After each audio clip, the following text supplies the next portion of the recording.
शायद मेरे को नहीं लगता है नेपाल क्रिकेट को यानी कि देखा जाए कोच के लिए को यानी कि सबसे बड़ा सवाल बन चुका है कि भाई कोच कोच कोच। सबको पता है कि भाई कोच को लेकर बहुत सारे अफवाह नाम आ रहा है कि वो हो सकते हैं कोच। सबसे कुछ दिन पहले कल ही का बात है, मैं सुना था चंद्र पावल हो सकते हैं, उससे पहले ब्रैड हॉग हो सकते हैं भाई इस तरह। मगर कोच का बात करें नेपाल क्रिकेट को तो भाई अभी तक सिलेक्शन भी नहीं हुआ। मैं आपको बता दूं कोच उस हिसाब से रखना चाहिए नेपाल क्रिकेट को कि जिस हिसाब से देखो उनको सब चीज़ का अनुभव हो, क्योंकि जब तक जो इंसान के अगर अनुभव ना हो तो दूसरे को क्या सिखा सकता है, क्या बता सकता है।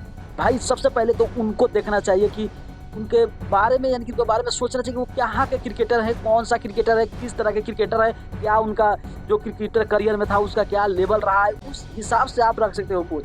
अगर बात करें नेपाल क्रिकेट की तो नेपाल क्रिकेट के लिए कोच का बहुत सारा नाम सुने, शायद सबने सुना होगा इतना नाम। तो आप लोग ये बताना कि भाई नेपाल क्रिकेट का कोच की अगर बात करें तो उनके लिए एक ऐसे कोच चाहिए जिनको हर एक चीज़ में अनुभव हो, क्योंकि जो इंसान के अगर उस चीज़ के काम के बारे में मालूम नहीं वो दूसरों को कैसे बता सकता है।